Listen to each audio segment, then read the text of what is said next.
नमस्कार, news and views में आपका स्वागत है। आपके साथ मैं हूं आदर्श झा। मेरे साथ मौजूद हैं मेरी दो सहयोगी अपर्णा और जिया। तो आइए शुरुआत करते हैं। शुरुआत करेंगे इस वक्त की बड़ी खबर से। देखिए, कर्नाटक में सोमवार शाम 5 बजे चुनाव प्रचार थम गया। कल वोटिंग होगी, लेकिन इससे पहले बीती रात 12:21 पर पीएम मोदी ने कर्नाटक के लोगों के लिए एक वीडियो जारी किया है। वीडियो संदेश उन्होंने जारी किया। पीएम का ये वीडियो बीजेपी के ट्विटर हैंडल पर अपलोड किया गया और इस वीडियो में पीएम मोदी इशारों में बीजेपी को वोट देने की अपील कर रहे हैं। 8 मिनट 25 सेकंड के इस वीडियो में पीएम ने कहा कि कर्नाटक के लोगों का सपना उनका सपना है, दोनों मिलकर इस सपने को पूरा करेंगे। पीएम ने जोर देकर यह भी कहा कि बीजेपी की सरकार पूरी ईमानदारी के साथ काम करेगी।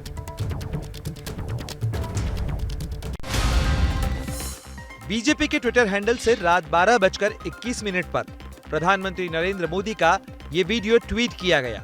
कर्नाटक के वोटरों से अपील करने का ये वीडियो 8 मिनट 25 सेकंड का है। इसमें पीएम मोदी ने एक बार फिर डबल इंजन की सरकार का जिक्र किया। आपने अभी कर्नाटका में डबल इंजन की सरकार के 3.5 वर्ष का कार्यकाल देखा है। प्रधानमंत्री नरेंद्र मोदी ने कर्नाटक के वोटरों से फिर से बीजेपी की सरकार बनाने की अपील की। कर्नाटका को नंबर 1 बनाने के लिए एक कर्तव्यनिष्ठ नागरिक की तरह 10 मई को अवश्य मतदान करिएगा। मेरा आग्रह कर्नाटका के उज्जवल भविष्य के लिए है। कर्नाटक में कल यानी 10 मई को वोटिंग है और 13 मई को नतीजे आएंगे। और हमारे सहयोगी नीरज पांडे हमारे साथ जुड़ गए हैं इस पूरी खबर पर जानकारी देने के लिए। नीरज, क्या कुछ पूरी बात कही गई है? एक और दूसरा चुनाव प्रचार कल खत्म हो गया था शाम को, उसके बाद ये वीडियो अपलोड किया गया। देखिए, मॉडल कोड ऑफ कंडक्ट के हिसाब से देखें तो निश्चित रूप में कहीं ना कहीं इस पे सवाल खड़े होते हैं, लेकिन अब चूंकि ये प्रधानमंत्री नरेंद्र मोदी ने अपना वीडियो अपलोड किया है, भारतीय जनता पार्टी के ट्विटर हैंडल से अपलोड हुआ है और उस पर सीधे तौर पर वोट की बात नहीं कही गई है, लेकिन निश्चित रूप में कहीं ना कहीं एमसीसी का वायलेशन है। और अब देखना ये हुआ कि विपक्षी दल कांग्रेस का क्या रुख रहता है, लेकिन प्रधानमंत्री नरेंद्र मोदी के इस और वीडियो से उन्होंने कोशिश की है कि कर्नाटक में अपने लोगों को साधा जाए और कहीं ना कहीं कर्नाटक चुनाव में भारतीय जनता पार्टी की स्थिति को और मजबूत किया जाए। अब इंतजार है सबको, हमको भी, आपको भी और सबको, कि विपक्ष का इस पर पूरे मुद्दे पर क्या रुख रहता है और कितनी देर में उनका रिएक्शन आता है। बिल्कुल नीरज, आप बने रहिए हमारे साथ। तो कर्नाटक चुनाव के बीच यहाँ पर कांग्रेस बीजेपी के खिलाफ 40% सरकार कैंपेन चला ही रही है, लेकिन पीएम मोदी ने अपने वोट अपील में अपने इस वीडियो संदेश में क्या कहा है ईमानदारी को लेकर, वो आपको सुनाते हैं। कर्नाटका के सभी शहरों में इंफ्रास्ट्रक्चर सुधरे, ट्रांसपोर्ट की व्यवस्था आधुनिक हो, हमारे गांवों और शहरों में क्वालिटी ऑफ लाइफ बेहतर हो, महिलाओं और नौजवानों के लिए नए नए अवसर बने, इन सभी के लिए बीजेपी सरकार पूरी ईमानदारी से काम करेगी। हर कन्नडिगा की आंखों का सपना मेरा सपना है, आपका संकल्प मेरा संकल्प है। और नीरज, हमारे सहयोगी लगातार हमारे साथ जुड़े हुए हैं। नीरज, हमने देखा चुनाव प्रचार के दौरान किस तरह से कांग्रेस बीजेपी की सरकार पर हमलावर रही करप्शन के मुद्दे को लेकर, और अपने इस वीडियो मैसेज में ईमानदारी से काम करने का भरोसा दिलाते नजर आए हैं प्रधानमंत्री मोदी। इसे कैसे देखा जाए? ये पूरे चुनाव में अगर देखें तो कांग्रेस ने 40% कटमनी का जो मुद्दा उठाया और वो लगभग हर मंच से कांग्रेस ने इसी पर बात की। और पिछले कुछ दिनों में अगर आप देखें तो चाहे येदियुरप्पा को हटाने का मुद्दा रहा हो या सरकार में और भी बदलाव करने में, करप्शन के इशू में कहीं ना कहीं भारतीय जनता पार्टी को घेरने की कांग्रेस ने तमाम कोशिशें की हैं। प्रधानमंत्री नरेंद्र मोदी का चेहरा बेदाग चेहरा है और इसमें कोई शक नहीं कि उनकी क्रेडिबिलिटी पूरे भारत में हर व्यक्ति समझता है और जानता भी है। इसीलिए प्रधानमंत्री नरेंद्र मोदी ने अपने आज के इस वीडियो मैसेज में साफ तौर पर ईमानदार छवि और ईमानदारी की ही बात की है, ताकि लोगों को ये विश्वास हो कि भारतीय जनता पार्टी की जब सरकार आएगी तो ये सारे आरोप हैं वो निराधार रहेंगे और नई सरकार नए तरीके से अच्छे काम करेगी। तो प्रधानमंत्री नरेंद्र मोदी की कोशिश है कि लोगों में ईमानदारी और लोगों में एक अच्छे प्रशासन की छवि की बात की जाए और उनको वो मैसेज दिया जाए ताकि जो कांग्रेस का मैसेज है 40% वाला उसको डिफ्यूज किया जा सके। बिल्कुल नीरज, बहुत शुक्रिया आपका तमाम जानकारी के लिए। तो ये वीडियो संदेश जारी किया गया है, हालांकि इस पर क्या प्रतिक्रियाएं आती है कांग्रेस की, जेडीएस की, ये देखना होगा। आगे बढ़ते हैं। सोनिया गांधी के संप्रभुता वाले बयान पर चुनाव आयोग ने एक्शन ले लिया है। उन्होंने कांग्रेस अध्यक्ष मल्लिकार्जुन खड़गे को निर्देश दिया है कि वो सोनिया गांधी से इस जुड़े हुए ट्वीट को अब ठीक करवाएं। कर्नाटक में चुनाव प्रचार के बीच कांग्रेस के ट्विटर हैंडल से सोनिया गांधी के नाम पर जो ट्वीट किया गया उसे लेकर चुनाव आयोग ने कार्रवाई की है। चुनाव आयोग ने कांग्रेस अध्यक्ष मल्लिकार्जुन खड़गे से कहा कि सोनिया गांधी के बयान को लेकर कांग्रेस के ट्विटर हैंडल से जो ट्वीट किया गया है उसे सही करवाया जाए और उस पर जो भी उचित सफाई है वो जारी की जाए। हालांकि बीजेपी ने काफी सख्त कार्रवाई की मांग की थी। बीजेपी ने चुनाव आयोग से संप्रभुता शब्द का इस्तेमाल करने को लेकर कांग्रेस पार्टी की मान्यता रद्द करने की मांग की थी। कांग्रेस ने शनिवार को चुनावी रैली में सोनिया गांधी के भाषण का जिक्र करते हुए एक ट्वीट किया था। कांग्रेस किसी को भी कर्नाटक की प्रतिष्ठा, संप्रभुता या अखंडता के लिए खतरा पैदा नहीं करने देगी। कांग्रेस पार्टी मानसिक दिवालियेपन से गुजर रही है, उनका मेंटल बैंकरप्सी हो गई है। इस तरीके की संप्रभुता के सवाल उठाना वोट का लालच और जनता को गुमराह करने का एक क्लासिक एग्जाम्पल है। कर्नाटक में कल मतदान है और 13 मई को चुनाव के नतीजे आएंगे। देखिए, बजरंगबली के नाम पर कर्नाटक से शुरू हुआ विवाद अब पूरे देश में पांव पसारता दिख रहा है। बजरंग दल आज हर जगह हनुमान चालीसा के पाठ का आयोजन करने का ऐलान पहले ही कर चुका है। बजरंग दल के कार्यकर्ता कुछ इस अंदाज में देश भर में करेंगे हनुमान चालीसा का पाठ। कर्नाटक चुनाव के मतदान से एक दिन पहले आज पूरे देश में हनुमान चालीसा का जाप करने का दावा किया जा रहा है। कांग्रेस के कुछ नेताओं ने बजरंग दल को प्रतिबंधित करने के संबंध में वक्तव्य दिया है। बजरंग दल जैसे देशभक्त संगठन की तुलना पीएफआई जैसे देशद्रोही संगठन के साथ करना यह भी बहुत अपमानजनक है। यहाँ गौर करने वाली बात यह भी है कि कांग्रेस ने अपने कर्नाटक के घोषणा पत्र में कहा कि वो पीएफआई के साथ साथ बजरंग दल पर भी बैन लगाएगी। बजरंग दल के कार्यकर्ता इसी के विरोध में कई शहरों पर कांग्रेस कार्यालय में घुसकर ये पाठ कर चुके हैं। इसी को लेकर आज दिल्ली में भी 13 जगहों पर हनुमान चालीसा के पाठ का कार्यक्रम आयोजित किया जाने वाला है। फिल्म द केरला स्टोरी को लेकर खड़ा विवाद अभी तक थमा नहीं है। जहां मध्य प्रदेश जैसे राज्य ने फिल्म को टैक्स फ्री कर दिया है, तो वहीं पश्चिम बंगाल की सरकार ने इस फिल्म पर रोक लगा दी है। आखिर क्या है पूरा मामला, इस रिपोर्ट में आपको दिखाते हैं। मैसेज ये लगा कि हमें अपने रूट्स, हमारे रूट्स बहुत ज़्यादा मजबूत होने चाहिए। ये मूवी देखनी चाहिए। ज़्यादा से ज़्यादा लोग यूथ को, गर्ल्स को, दैट डजंट मैटर आपकी कम्युनिटी क्या है। शालिनी उन्नीकृष्णन, ए हिंदू। द केरला स्टोरी दरअसल धर्म परिवर्तन गैंग की शिकार लड़कियों की कहानी है।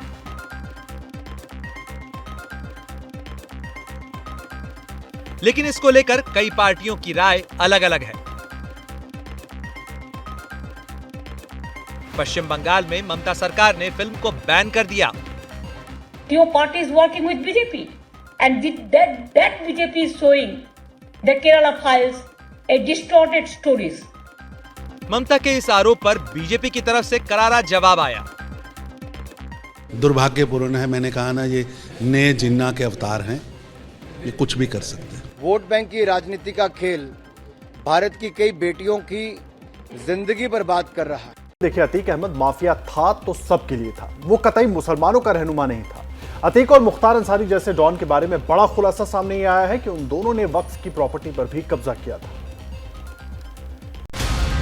अतीक अहमद के हत्या की ये तस्वीरें, मुख्तार अंसारी जैसे माफिया की ये तस्वीरें, खुद को मुसलमानों का नेता और रहनुमा बताने वाले ये माफिया किस तरह मुसलमानों का हक लूटा करते थे, इसका खुलासा किया है शिया वक्फ बोर्ड के चेयरमैन अली जैदी ने।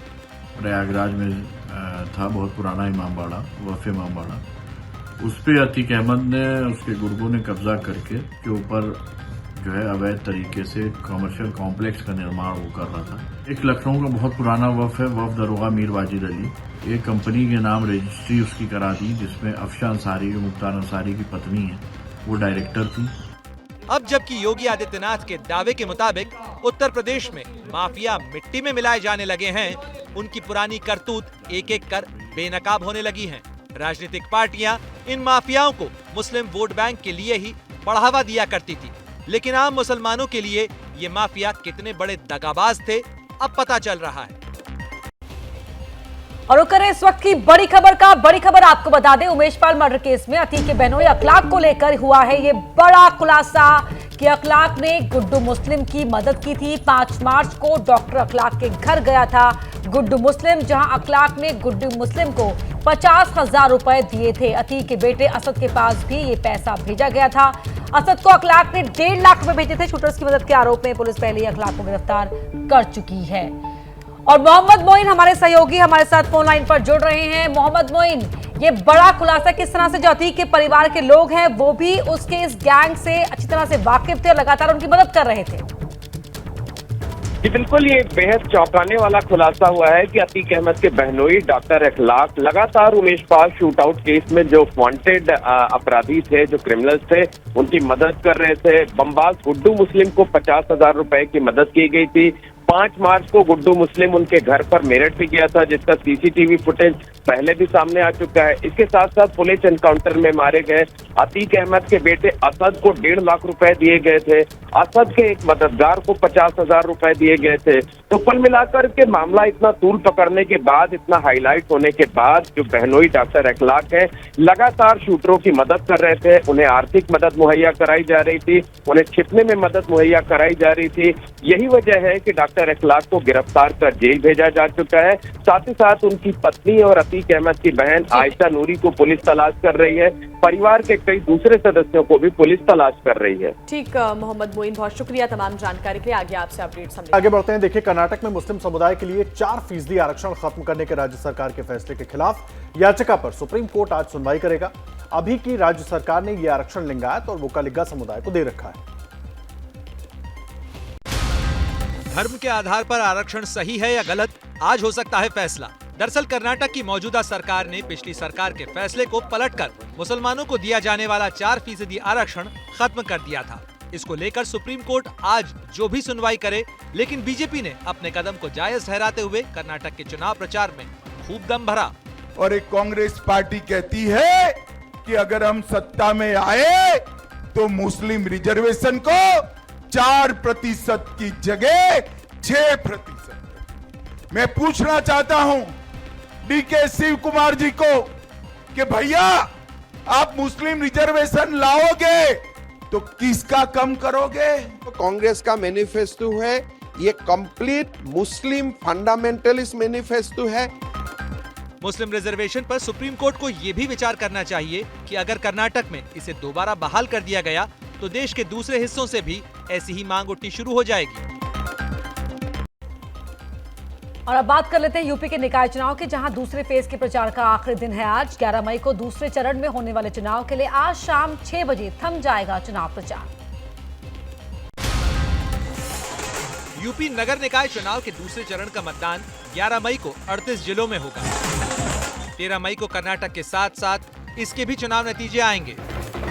चुनाव प्रचार के इस आखिरी दौर में आज आमने सामने होंगे उत्तर प्रदेश के मुख्यमंत्री योगी और समाजवादी पार्टी के मुखिया अखिलेश यादव। मुख्यमंत्री योगी आज बांदा, चित्रकूट और कानपुर में जनसभाओं को संबोधित करेंगे। हर दूसरे देश में एक दंगा होता था, आज दंगा नहीं उत्तर प्रदेश में। पिछले 6 वर्ष में आपने देखा होगा कोई दंगा नहीं। उपद्रव होते थे छोटी छोटी बातों को लेकर, पर्व और त्योहार आते थे, भय और दहशत का माहौल पैदा होता था, पता नहीं कब क्या हो गया। और आज आप देख रहे होंगे उपद्रव नहीं, अब तो उत्सव ने उत्तर प्रदेश की पहचान बनाई है, दीपोत्सव। आज योगी कानपुर में होंगे, जहां अखिलेश यादव जनसभा के साथ रोड शो करने वाले हैं। इस पूरे चुनाव प्रचार में पहली बार दोनों बड़े नेता एक ही दिन एक ही शहर में दिखाई देंगे।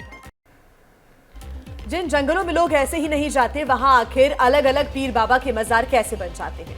उत्तर प्रदेश और उत्तराखंड की सरकारों में ऐसी अवैध मज़ारों पर कार्रवाई शुरू कर दी गई है। देखिए इस रिपोर्ट में।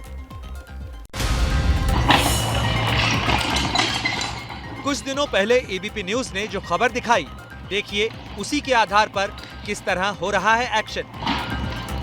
कॉर्बेट टाइगर रिजर्व में अवैध तौर पर बनी मज़ारों को तोड़ने का सिलसिला शुरू हो चुका है। टाइगर रिजर्व द्वारा अवैध धार्मिक स्थलों का चिन्हीकरण किया गया है। उसमें से 4 जो धार्मिक स्थल थे उन्हें हटाया गया है और आज इसमें ढेला रेंज के अंतर्गत 3 और धार्मिक स्थलों को हटाया गया है। उत्तराखंड में तो जंगलों में मज़ारें उगाई, लेकिन उत्तर प्रदेश में तो नगर निगम की प्रॉपर्टी पर मज़ार बनाने की हिमाकत की गई, जिस पर अब योगी का बुलडोजर चल पड़ा है। तस्वीरें अलीगढ़ की हैं। हम लोग जब आए तो चादर चढ़ी हुई थी, ताला लगा हुआ था बाहर से। फिर प्रशासन ने अपने सहयोगियों को बुलाकर, प्रशासन ने टीम बुलाकर वो ताला तोड़वाया। उसके बाद में जांच करने पर पता चला कि ये पूरी तरह से अवैध थी। पुलिस की मौजूदगी में अतिक्रमण हटाने का ये एक्शन लिया गया। अनाधिकृत रूप से 2 कमरों का निर्माण कराया गया था तथा उन्हीं में से एक कमरे में मज़ार की ओर इंगित करती हुई वस्तु रख दी गई थी। देखिए, कर्नाटक में कल वोटिंग है, 13 मई को नतीजे आएंगे, लेकिन उससे पहले ही 2024 को लेकर सियासी जोड़ तोड़ बहुत तेज हो गई है। अपने बारे में बता देते हैं, हमको नहीं बनना, ये अच्छी तरह जान लीजिए। हम सबको खाली एकजुट करने में लगे, अपने लिए हमको नहीं कुछ चाहिए। 2024 में मोदी के खिलाफ विपक्ष को एकजुट करने की मुहिम पर निकले नीतीश कुमार दिल्ली, कोलकाता, लखनऊ के बाद आज पहुंचेंगे ओडिशा की राजधानी भुवनेश्वर। भुवनेश्वर में नीतीश बीजू जनता दल के अध्यक्ष और राज्य के मुख्यमंत्री नवीन पटनायक से मुलाकात करेंगे। ओडिशा के सीएम नवीन पटनायक से नीतीश कुमार के अच्छे रिश्ते रहे हैं। शायद नीतीश कुमार कोशिश भी करें, लेकिन उन्हें अपने साथ ला पाए, इस पर संदेह है। लोकसभा में अभी बीजू जनता दल के 12 सांसद हैं और राज्यसभा में 8। फिलहाल नवीन पटनायक का झुकाव न तो बीजेपी की तरफ है, न ही कांग्रेस की तरफ। हालांकि बीजेडी कई बार एनडीए का समर्थन कर चुकी है। नवीन पटनायक से मुलाकात के बाद 11 मई को नीतीश मुंबई जाने वाले हैं, जहां उद्धव ठाकरे और शरद पवार से उनकी मुलाकात होगी। जहाँ तक महाराष्ट्र की बात है, वहाँ पर उद्धव ठाकरे और एनसीपी को अपने साथ रखने में कामयाब हो सकते हैं। और अब बात बिहार की, जहां स्वर्गीय रामविलास पासवान के परिवार में एक बार फिर उठापटक के संकेत मिल रहे हैं। कैसे, इस रिपोर्ट में देखिए।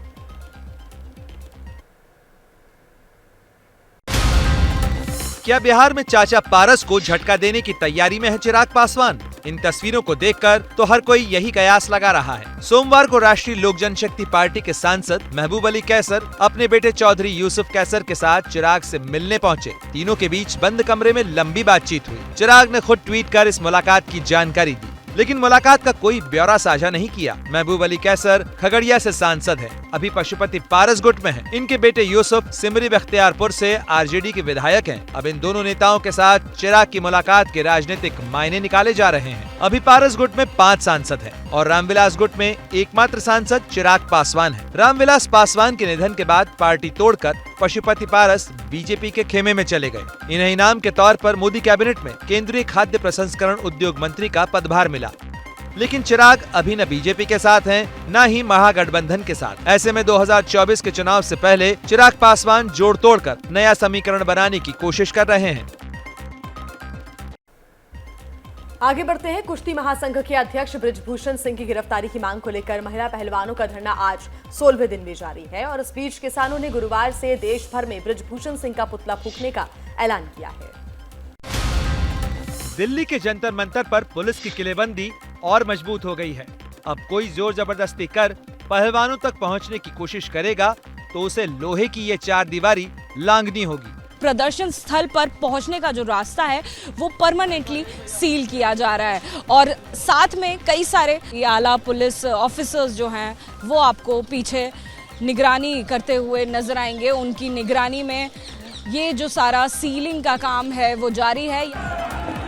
दिल्ली पुलिस को ये जुगाड़ इसलिए करना पड़ा क्योंकि सोमवार को किसानों के एक दल ने जबरदस्ती बैरिकेडिंग हटाकर महिला रेसलर्स से मिलने की कोशिश की थी। पुलिस को ये आशंका है कि आने वाले दिनों में ऐसी घटनाएं और बढ़ेंगी क्योंकि देश भर से लोग महिला पहलवानों के समर्थन के लिए जंतर मंतर आ रहे हैं।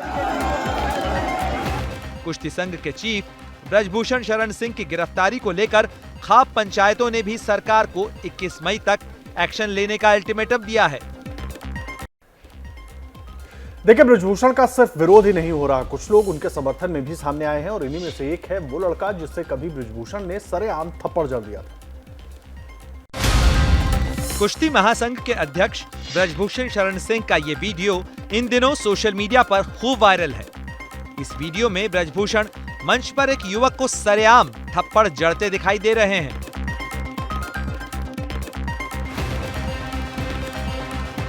विरोधी इसे गुंडागर्दी बताकर ब्रजभूषण सिंह को ट्रोल कर रहे हैं, लेकिन अब यही युवक कैमरे के सामने आकर ब्रजभूषण की तारीफ कर रहा है। मेरा नाम अश्विन यादव है। मैं नंदनी नगर कुश्ती परीक्षण केंद्र में प्रैक्टिस करता हूँ।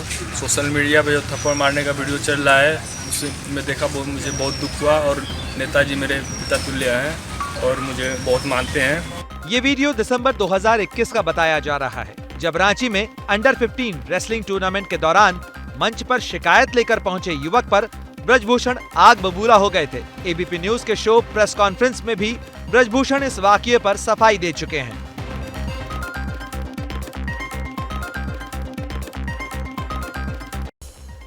और अब बात कर लेते हैं पंजाब के अमृतसर की, जहां हुए संदिग्ध धमाकों की जांच के लिए एनआईए की टीम अमृतसर पहुंच चुकी है। शहर में पिछले 2 दिन में लगातार 2 धमाके हो चुके हैं।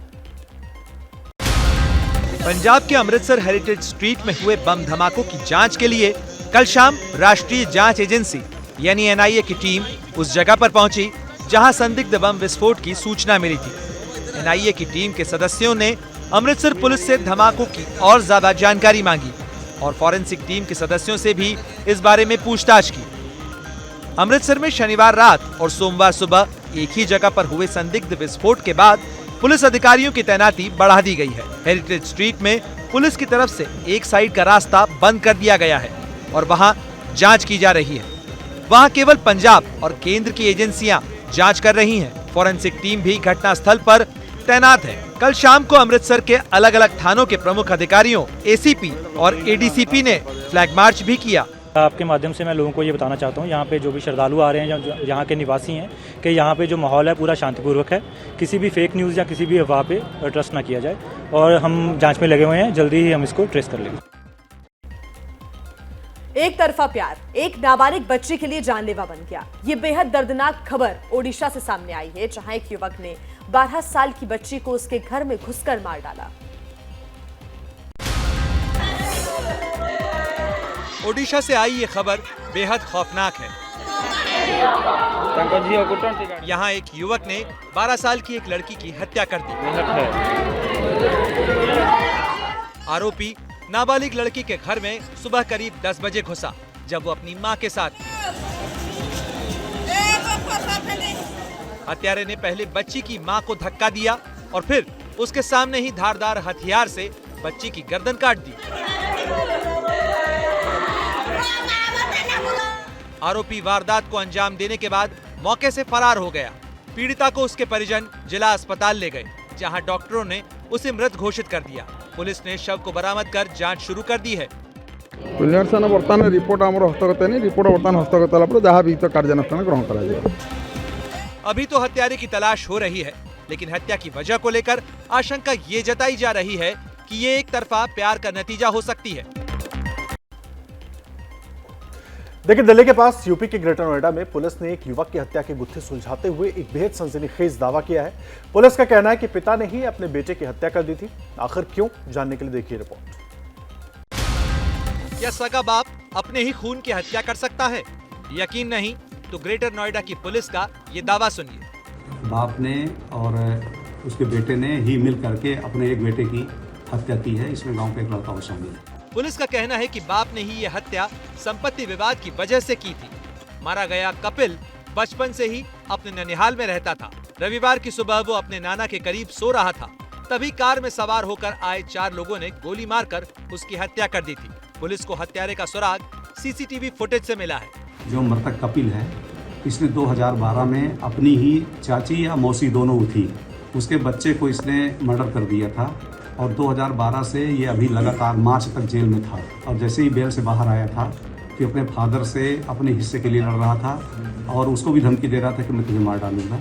इसी वजह से इसकी हत्या कर दी गई। ग्रेटर नोएडा में हुए हत्याकांड का ये खुलासा सुनकर हर कोई दंग है, क्योंकि यकीन नहीं होता कि पिता कैसे अपने ही बेटे की हत्या भी कर सकता है। और अब बात करते हैं भगवान के घर पर पड़े डाके की। जी हां, जयपुर में बदमाशों ने भगवान के घर को भी नहीं छोड़ा। जयपुर में एक जैन मंदिर से चोर 50 किलो का दान पात्र चुरा कर ले गए। उनकी ये करतूत सीसीटीवी में रिकॉर्ड हो गई। जयपुर के श्यामनगर इलाके में मौजूद विवेक विहार में आदिनाथ दिगंबर जैन मंदिर में शुक्रवार को ये 4 बदमाश पहले रेकी करने के लिए आए। रेकी करने के बाद ये लोग रात को करीब 1:51 पर हाथ में सरिये लेकर मंदिर परिसर में एंट्री करते हैं। इन्होंने जैन मंदिर के मेन गेट का लॉक तोड़ा, फिर कपड़े से दान पात्र को ढक दिया। 2 साथी मंदिर से दूर खड़ी अपनी दोनों बाइक को लेकर आते हैं। इनके दोनों साथी 50 किलो के दान पात्र से कपड़ा हटाकर उसे उठाकर एक बाइक की पिछली सीट पर रख लेते हैं और फिर चले जाते हैं। मंदिर के अंदर की एक और सीसीटीवी फुटेज में भी दिख रहा है कि किसी तरह ये बदमाश दान पात्र को उठा रहे हैं। आखिर में रात 1:58 पर चारों बदमाश बाइक पर दान पात्र को रखकर फरार हो जाते हैं। इस चोरी का पता शनिवार की सुबह चला, जब पुजारी पूजा के लिए आए। उन्होंने सोढ़ाला थाने में मामला दर्ज कराया। चोरी किए गए दान पात्र में 50,000 रुपए से ज्यादा का चढ़ावा था। पुलिस छानबीन में जुटी है, मगर अभी तस्वीर साफ नहीं हो पाई है। वाराणसी से आ रही है एक बेहद काम की खबर। जी हां, जो कोई भी कहीं भी बंदरों के आतंक से परेशान है उसे खबर जरूर देखनी चाहिए। यहां मुफ्त में सामने आने वाली है बंदर भगाने की एक बेहद सटीक तकनीक। बंदरों को पकड़ना भी मुश्किल है और उन्हें चोट पहुंचाना तो धार्मिक गुनाह माना जाता है, लेकिन बंदर आतंक इतना मचाते हैं कि उन्हें दूर रखना भी एक बड़ी चुनौती बन जाती है। वाराणसी के लोगों ने बंदरों के आतंक से बचाव का एक अनोखा तरीका ढूंढ निकाला है, जिसमें खर्च भी कम है और किसी को नुकसान भी नहीं। इस तकनीक के इंजीनियर हैं गणपति। सुनिए क्या करते हैं वो। लंगूर का कटआउट हम लोगों ने इसलिए लगाया है कि बंदर से काफ़ी यहाँ पे परेशानियाँ हो रही थी। बंदर आते जाते थे और बंदर को कोई ऐसा नुकसान भी नहीं पहुँचाना था। कटआउट बना करके दिया जिससे कि बंदर को नुकसान भी नहीं होता है और बंदर यहाँ कोई क्षति और नुकसान भी नहीं करता है। दरअसल बंदर लंगूरों से दूर भागते हैं और इसी प्राकृतिक हकीकत का इस्तेमाल करके गणपति बनाते हैं लंगूरों का कटआउट, जिसे घर के बाहर लगा देने से बंदर आसपास नहीं फटकते। अब तक 350 कटआउट शहर में बिक चुके हैं।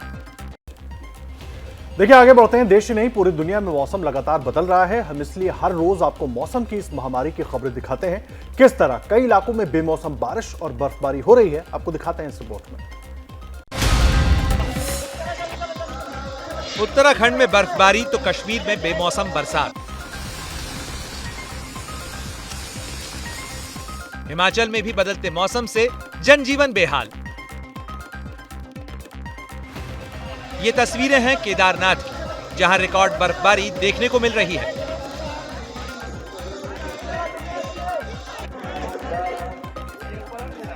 ये तस्वीरें हैं बद्रीनाथ में ताजा बर्फ की।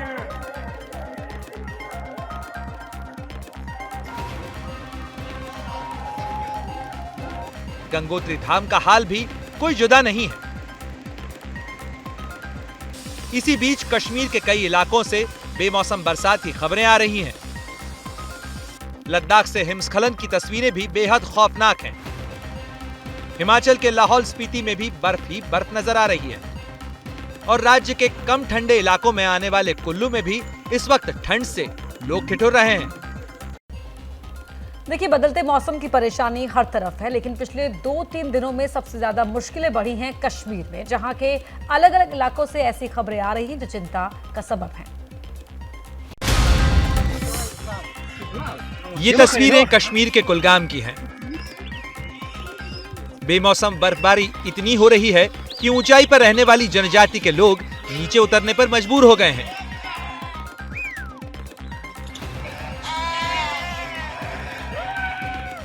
कश्मीर के सोनमर्ग में भी बिछ चुकी है बर्फ की चादर।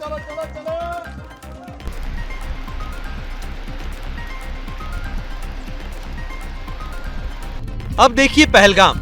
अमरनाथ यात्रा के लिए अहम इस इलाके में जिस तरह बर्फबारी हो रही है वो बेहद चिंता की बात है।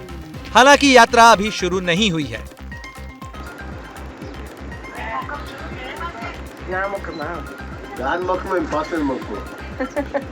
बड़गाम और शोपियां की ये तस्वीरें भी मौसम बदलने की वजह से जिंदगियों के अस्त व्यस्त होने की गवाही दे रही हैं।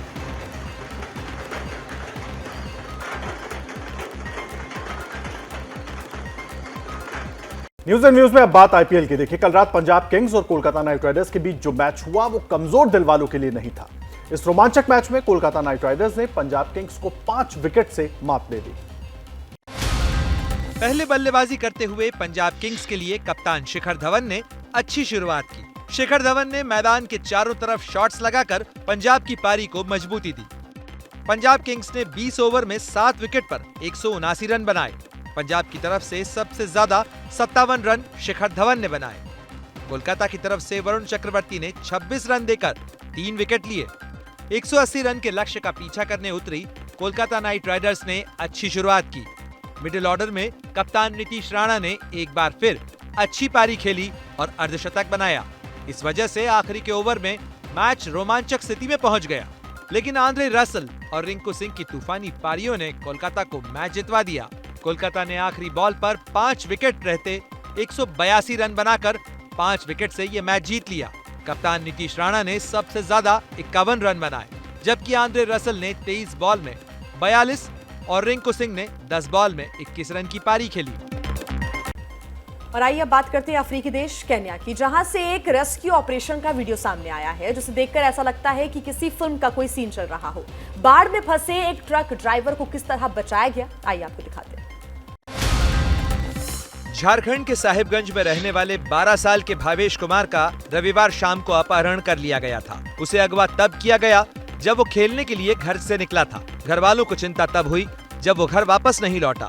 बदमाशों ने शाम 7 बजे बच्चे के फोन से ही 80 लाख रुपए फिरौती की मांग की। बच्चे के पिता ने इस बात की जानकारी पुलिस को दी, जिसके बाद पुलिस ने घटनास्थल के आसपास कई सीसीटीवी फुटेज खंगाले और बच्चे की तलाश शुरू की। बदमाशों को इस बात की भनक लग गई, वो बच्चे को पीरपैंती स्टेशन के पास छोड़कर फरार हो गए। बच्चे को सकुशल बरामद किया गया है बिहार और झारखंड के बॉर्डर से। इस टीम ने बहुत ही बेहतर काम किया। 24 घंटे के अंदर बच्चे को सकुशल बरामद किया। पुलिस प्रशासन को धन्यवाद देना चाहते हैं कि बच्चा सकुशल मिल गया। घटना का पता लगने के 24 घंटे के भीतर पुलिस ने जिस तरह से बच्चे को सकुशल बरामद किया, उसे लेकर इलाके के लोग खुश हैं। साथ ही लोगों में इस बात का खौफ भी है कि यहाँ पर अपराध की घटनाएं पिछले कुछ समय से लगातार बढ़ती जा रही हैं।